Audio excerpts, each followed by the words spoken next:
Hola a todos, gracias por acompañarnos en una nueva edición de Informarte, gracias a El Club de los Aquellos y a Noticia Irrelevante. Hoy nos encontramos con un actor cuya trayectoria no necesita mayor presentación. Paul Gastelo lo hemos visto en el cine, lo hemos visto en la televisión, lo hemos visto en el teatro, lo hemos visto en verdad por un montón de lados. Hemos sido testigos de su carrera y de su crecimiento. Hola Paul, ¿cómo estás? Bien, muchas gracias por la invitación, Daniel. No, encantadísimo, encantadísimo de tenerte. La última vez que conversamos, antes de la pandemia, parece otro mundo, estabas haciendo una obra sobre una pequeña guerra de independencia, ¿no? Era un hombre que quería dejar de tener contacto, de depender de un sistema que consideraba pues abusivo y estaba tratando de liberarse. Y Así cuando estaba es. preparando la entrevista, cuando estaba pensándola, yo decía, ¿qué tanto se puede parecer una persona que quiere salirse de los dominios del sistema a una que quiere liberarse de un virus, ¿no? Aquella que trata de dominar tu cuerpo y que trata de limitar tus movimientos y que trata de limitar tu vida y hasta quitártela. ¿Cómo fue para ti, como hombre de teatro, como hombre de las artes, ver que tu cuerpo no podía reaccionar ante lo que tú querías hacer porque un virus te lo impedía? Bueno, sí, bueno, una pregunta bien compleja y bien difícil de contestar, porque,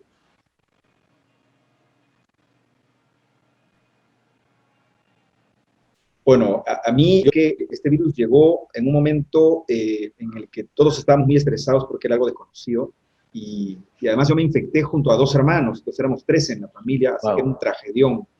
porque era en el mismo tiempo, en simultáneo, ¿no? Entonces, cuidándonos los unos a los otros hasta que uno empezó a agravarse y el otro más, y yo que era el que lo cuidaba a los dos terminó peor que los otros dos. Entonces, complicado porque luego de ahí viene una etapa en la que yo llevé a un hermano a emergencia, yo voy a cuidar al otro y luego me agravo yo y mi hermano se queda, digamos, muy mal y yo llega un momento en que ya no te puedo contar más porque viene una especie de vacío en donde todo lo demás que yo cuento es lo que me han contado, que es que me llevaron, sí, que es que me llevaron a un hospital y en el hospital yo tenía 43 de saturación, la doctora se Cuarenta y asustó, dijo tres, que Paul.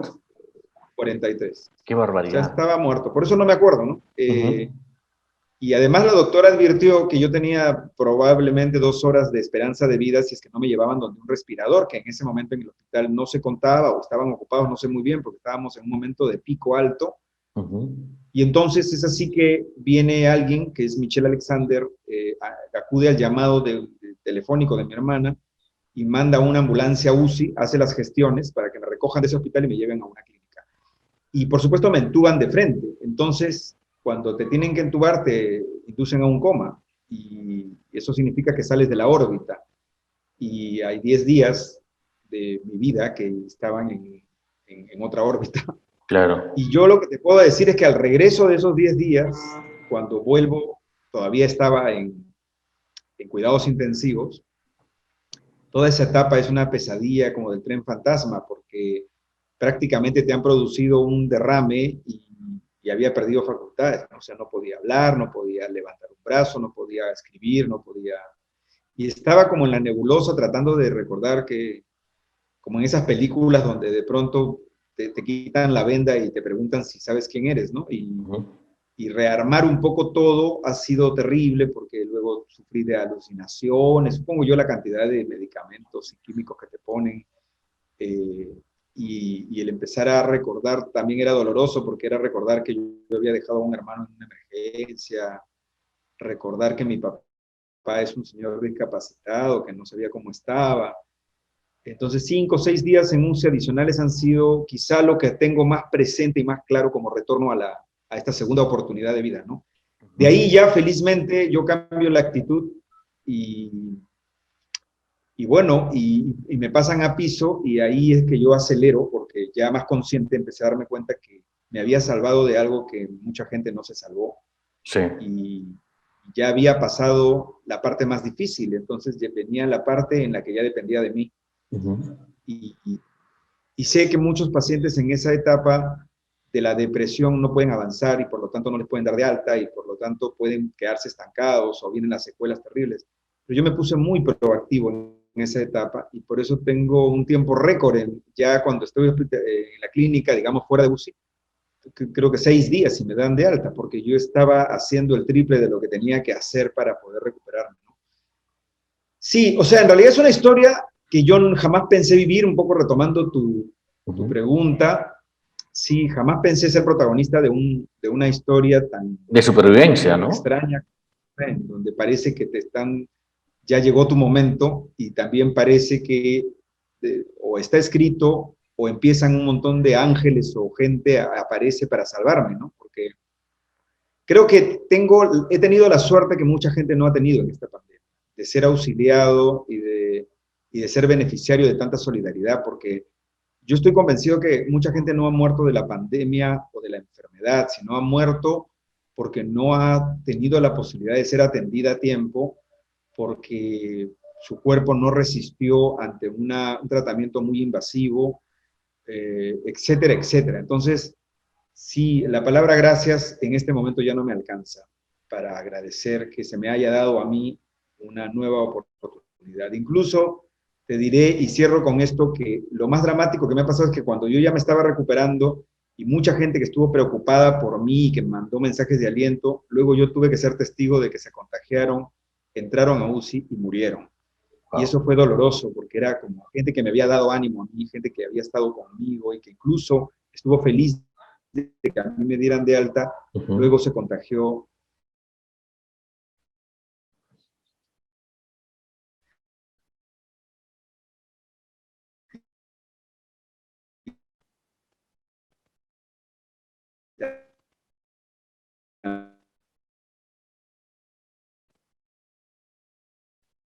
También se enfermó gravemente y tú estás congelado.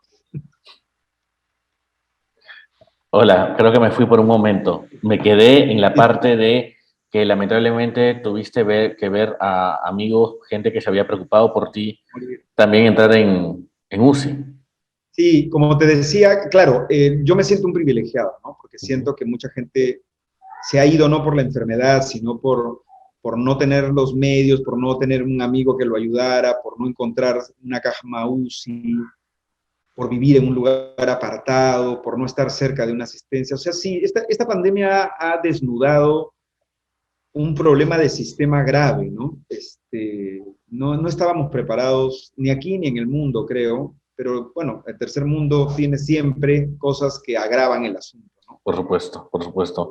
Y de esa experiencia, bueno, digamos, tal vez no tan directa, pero sí bastante cercana, habla David Herr en la nueva obra que vas a hacer con La Ira Producciones, con la dirección de Mijail Page. Cuéntame un poco cómo es que surge el primer contacto. No todos los días le dicen al actor que estuvo a punto de sucumbir ante el virus que haga una obra sobre el virus, ¿no? Es una cosa sui generis. Cuéntanos un poquito cómo comenzó todo. Sí, mira, yo nunca he trabajado con Mijail, he visto trabajos de él y siempre me ha parecido un buen director. Pero de pronto se contacta conmigo y felizmente lo hace cuando ya habían pasado varios meses de esta situación. Entonces Claro, yo ya ya habías había hecho tomado además Pequeño Flor de teatro Loto. Zoom. Claro, sí. Y había hecho teatro Zoom, pero que es un poco más ligero y siempre había aceptado proyectos que eran muy ligeros, muy comedia, muy algo, digamos, como para reencontrarme con el teatro, aunque sea en otro formato, pero digamos, para no perder la costumbre, ¿no? Pero cuando me llama él, y te digo, si me hubiera llamado él, yo saliendo de UCI, ni siquiera lo hubiera escuchado, ¿no? Ni siquiera lo hubiera tomado en cuenta, porque para mí era un tema como todavía demasiado sensible, no podía tomar distancia con eso y hubiera sido, creo que muy difícil hacer una obra que tratara sobre ese tema, porque yo estaba en recuperación lenta y no hubiera podido. Felizmente él me llama cuando ya habían pasado varios meses y me cuenta de esta obra que se había estrenado ya en Inglaterra por un actor famoso y de un dramaturgo que la escribió porque tuvo COVID, ¿no? Nada Entonces menos, me Ralph cuenta y me Fiennes parece fue, ¿no? El actor que interpretó el monólogo. el actor y el monólogo es de David Hare, que es un dramaturgo muy famoso también, muy Sí, claro. importante. Y él tuvo COVID, este dramaturgo, y bueno, él, como es dramaturgo, escribió una obra, es un monólogo. Entonces este actor se la pidió y la estrenó. Entonces él, que se enteró de eso, bueno, investigó, llegó el texto a sus manos, y claro, lo que pensó es que y para él le parecía que era ideal que un actor que haya pasado por la experiencia hiciera el monólogo, ¿no? Entonces me llamó para consultarme, yo es la primera vez que he tenido contacto con él, le dije, bueno, mira, me parece interesante, a ver, déjame leer el guión, a ver qué onda, ¿no? Sí, bueno, la primera impresión que tuve del guión fue que a David Hare le había dado un resfrío en comparación de lo que me había dado. Claro, o sea, David Hare tuvo un proceso, digamos, en su casa, su mujer lo atendió, tomó infusiones, el médico de cabecera que tenía le dio medicamentos, y fue difícil también, como todo Primer los que han mundo pasado. también, ¿no? Sí, pero bueno, pero él no estuvo ni entubado, ni estuvo en cuidados intensivos, ni además se negaba a ir a un hospital donde estaba tanta gente llena de COVID, ¿no?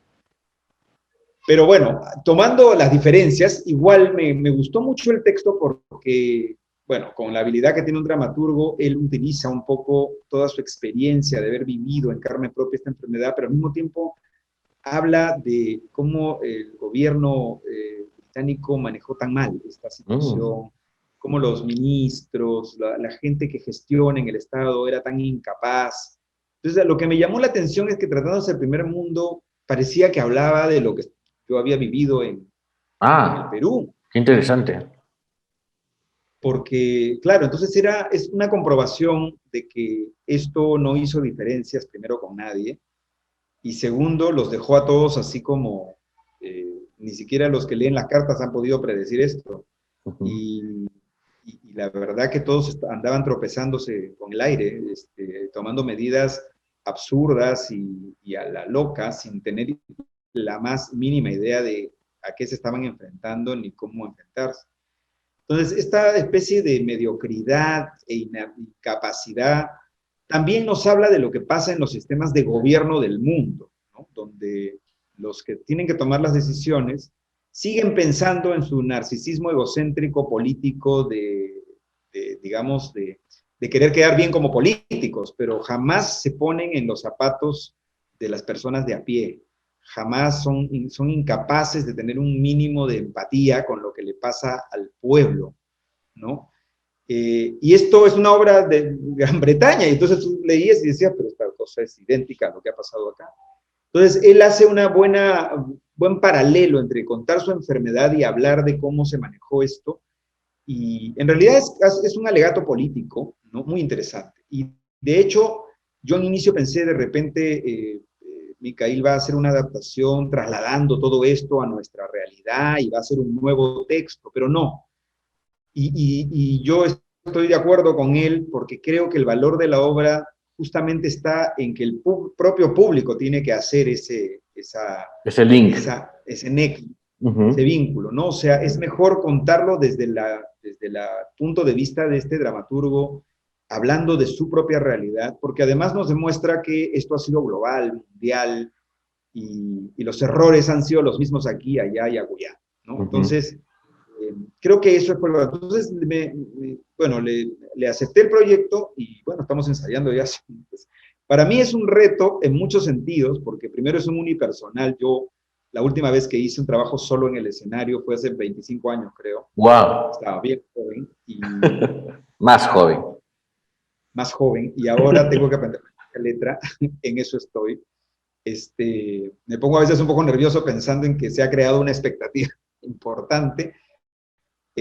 Pero bueno, va a ser para mí una experiencia especialmente particular porque es volver al teatro presencial, volver a Ujú. tener contacto con el público, pero esta vez siendo yo solo, esta vez hablando de algo que también me pasó, algo demasiado cercano. No me ha pasado mucho esto de encontrarme yo haciendo una obra que tenga tanto que ver conmigo, Ajá. y al mismo tiempo siento que todavía sigue siendo un tema muy coyuntural, muy actual. Seguimos pagando las consecuencias de los errores.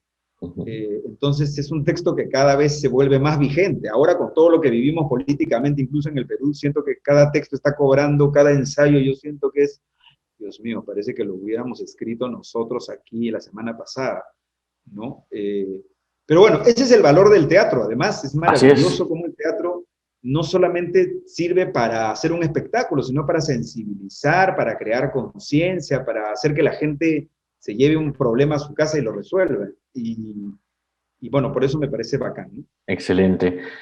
Y en el momento en el que empiezas a construir un personaje, ¿qué piensas tú? No solamente me refiero a este personaje en específico, porque claramente hay un vínculo, como tú dices, muy personal, ¿no? No te ha tocado interpretar un personaje que haya tenido algo tan parecido, tan, además personal contigo, tan íntimo. ¿Tú crees que un actor deba, en su proceso de investigación, de creación de personaje, eh, adentrarse de pronto en el mundo del personaje que piensa interpretar? Si va a interpretar a una persona con enfermedades mentales, debería conocer enfermos mentales. Si va a interpretar a un asesino, debería entrevistar asesinos. ¿Cómo lo ves tú?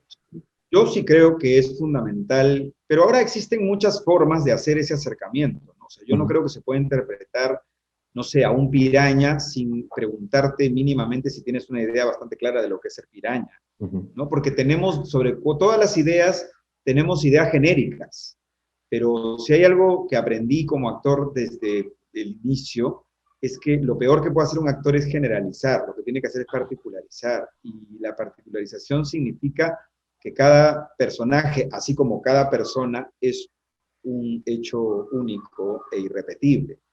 Entonces, claro, yo no me parezco en nada físicamente a David Hare.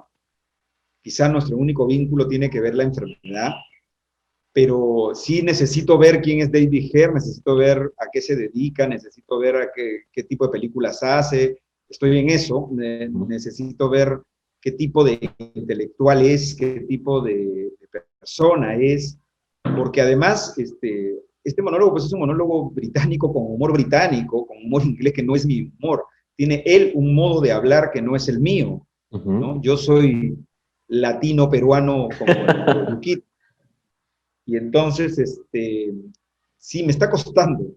Felizmente he caído en buenas manos y creo que ha sido un acierto aceptar este proyecto porque Micael me parece un gran director, me parece que hasta ahora siento que es alguien que tiene las ideas bastante claras. Yo que soy un actor bastante inseguro, necesito un director bastante seguro y siento que eso es lo que siento, ¿no? Uh-huh. Ya, Bacán. ya que mencionas el tema del humor, te escuchaba decir que habías hecho, bueno, obras virtuales donde el humor estaba presente y que de pronto eran un poco más ligeras.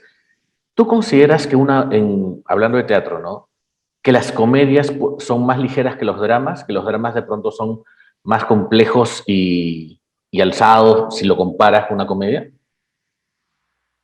No, yo tengo una idea absolutamente contraria a esa. A mí me encanta la comedia Ujú. y por lo mismo que me encanta, nunca he tomado una comedia a la ligera, por más que la comedia tenga el rótulo de ligera. Siento que la comedia hay que hacerlas en serio. Creo que yo sí creo en el humor de situaciones, no en el humor del payasito que se hace el gracioso y que a veces no da risa, que es más patético aún. Yo no creo en la comedia en donde hay que hacer payasadas. Creo en la Ajá. comedia bien escrita, en la comedia donde el humor surge de manera natural y no está forzada.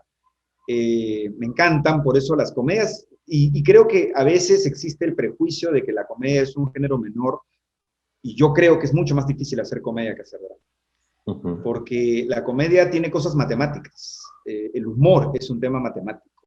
De Es como ritmo, contar un chiste. ¿no? Si no sabes contar un chiste, no lo cuentes. A mí me pasa. Yo he hecho stand-up comedy y he sido exitoso, quizá porque soy un actor muy pegado a la letra y el monólogo de stand-up comedy, lo que la gente no sabe es que es matemática pura, es preparación del chiste y remate el chiste y dices lo que está escrito, aunque parezca todo espontáneo e improvisado, ¿no? Eh, yo no sé contar chistes, por ejemplo, no soy contador de chistes. Cuando dicen que cuente un chiste, yo me pongo muy nervioso porque siento que hay gente que tiene tanta habilidad como el Chato Barraza para contar un chiste que antes de que estar contándola ya tú te estás riendo de su cara, porque Claro. tiene mucha habilidad para, ¿no?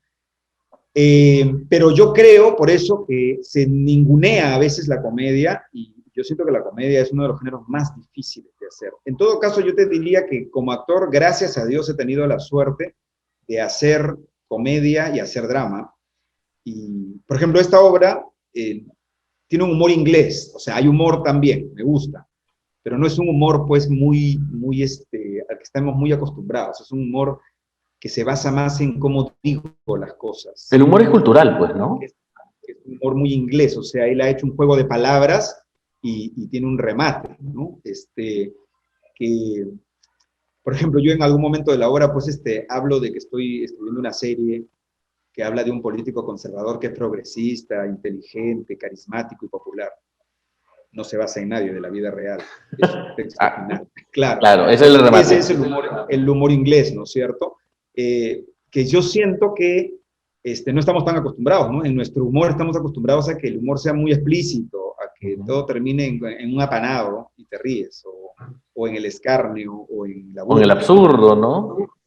Sí, pero lo que pasa es que creo que también a veces se subestima al público y se fuerza un poco la comedia, porque es como, no, el público no va a entender, entonces hay que hacer todo mucho más a lo tosco, ¿no? Pero yo insisto, a mí me encanta la comedia y creo que la comedia es un género que requiere de timing, que requiere de entender bien cómo funciona la matemática del humor y es difícil, ¿no? Cada género tiene su propia dificultad. ¿Te ha tocado ser parte del grupo de gente que nos está regresando el teatro a nuestras vidas? Al teatro presencial, sobre todo. Eso es un grupo bastante exclusivo por ahora. ¿Cómo ves la reapertura de teatros, el regreso a las salas este año, el siguiente año? ¿Has pensado cuándo más o menos podríamos volver a una mediana normalidad? Mira, siendo honestos, yo creo que hay como mucha ansiedad de parte de nosotros, los actores, esto por querer volver y volver. Pero yo siento que tenemos que tener calma, paciencia, porque, por ejemplo, ahora mismo yo siento que todo se está relajando peligrosamente, ¿no? Que la gente está asumiendo que todo ya volvió a la normalidad y nada ha vuelto a la normalidad. Que el foco de atención esté puesto en otras cosas, que los noticieros ya se hayan agotado de repetir el mismo consejo y que nadie quiera acatar, ya eso es otro rollo. Pero creo que acaban de anunciar la tercera ola, esta cosa de La variante está Delta. siendo, sí, está como mucho más complicada. Entonces, yo diría que es entendible nuestra ansiedad por querer volver, pero creo que hay que hacerlo de pocos y con todos los protocolos y con todos los cuidados necesarios. Nosotros vamos a hacer esta obra, como tú sabes, en un parque Reducto, al aire libre, con todos los cuidados necesarios. Y sí, pues, como volver a la esencia del teatro, ¿no? Quizá en un corral de comedias o en un patio de comedias, a los Shakespeare, pero volver a la normalidad quizá va a demorar. Yo calculo que probablemente mediados del próximo año podamos estar ya en una situación más relajada, ¿no? Pero creo que hay que ir de a pocos y tratando de hacer las opciones estas del aire libre, del poco aforo, porque nos puede jugar en contra pensar que yo creo que ha habido un retroceso. De hecho, esto es una etapa de bloqueo, es una etapa de, imagínate el cine, ¿no? También, no sé cuántos También. proyectos paralizados. Lo que además la gente no sabe es que detrás del mundo del teatro y del cine hay un montón de gente que no tiene nada que ver con actuar, que trabaja y depende de esta industria, ¿no? En el teatro, desde el que opera las luces, el sonido, el escenógrafo, el utilero, la costurera, el acomodador, el boletero, o sea, imagínate en el cine, ¿no? Es complicado, pero hay que tener paciencia y hay que seguir avanzando de a poco. Perfecto. Bien, quisiera que invites a las personas que nos están viendo a las funciones. Me parece que están en el 17 de septiembre. Danos las coordenadas. Creo que son por Joinas las entradas. Y en Joinas están, yo sé que la preventa ha sido un éxito, creo que ya no hay entradas Ok. para las primeras dos funciones, pero creo que se han habilitado varias otras funciones, creo que 4 más, porque en total creo que van a ser 12, pero para la preventa, que está bastante cómodo, sé que las entradas están volando. Yo creo que hay que apurarse. La obra se llama Venciendo al Diablo, de David Hare. Yo soy el que interpreta el monólogo. Estoy trabajando con un equipo maravilloso de La Ira que lidera Mikhail Page, que es el director. Alicia Mercado es la asistente de dirección. Joaquín de Orbegoso trabaja cosas de producción. Es un equipazo, la verdad. Es la primera vez que yo trabajo con ellos, estoy feliz. Y esto va a ser, como les digo, en el Parque Reducto, que está en Benavides, Parque Reducto número 2, que es además un lugar maravilloso, es un parque muy bien cuidado y todo un lugar histórico, emblemático, ¿no?, de la guerra, y va a ser a las 5:30 de la tarde los días viernes y sábados, a partir del 17 de septiembre. Ojalá que rápidamente se apuren para que puedan tener, porque como también por el tema de los protocolos y de los aforos, digamos, se vende lo que se va a vender y chao, Claro, ¿no? claro. Ya rápidamente se agotan también porque no hay muchas entradas. Y las entradas en Joinas. Entradas en Joinas, claro que ustedes entran a Joinas y ahí creo que hay un flyer, un aviso, y ahí nomás entran, hacen clic. Ahorita creo que la preventa está con el 35% de descuento, que es un montón. Creo que cuesta 26 soles o algo así. Así que, bueno, ojalá que puedan verlo, sobre todo porque, bueno, es la gente que está también ansiosa como público de ir nuevamente a un espectáculo presencial, y por otro lado, porque creo que es un tema que todavía sigue siendo vigente y es la primera vez que se hace este monólogo y se interpreta este monólogo en Latinoamérica, ¿no? Qué bien, qué bueno que sea el Perú también uno de los pioneros en tocar este tipo de temas y además de abordar textos de David Hare que son tan buenos y tan valiosos. Paul, muchísimas gracias por habernos acompañado, gracias por tus palabras, tu entrevista, tus visiones y mucha suerte, mucha mierda para el estreno y las demás funciones. Muchas gracias a ti, Daniel. Ha sido un placer estar en esta entrevista. Gracias. Igualmente.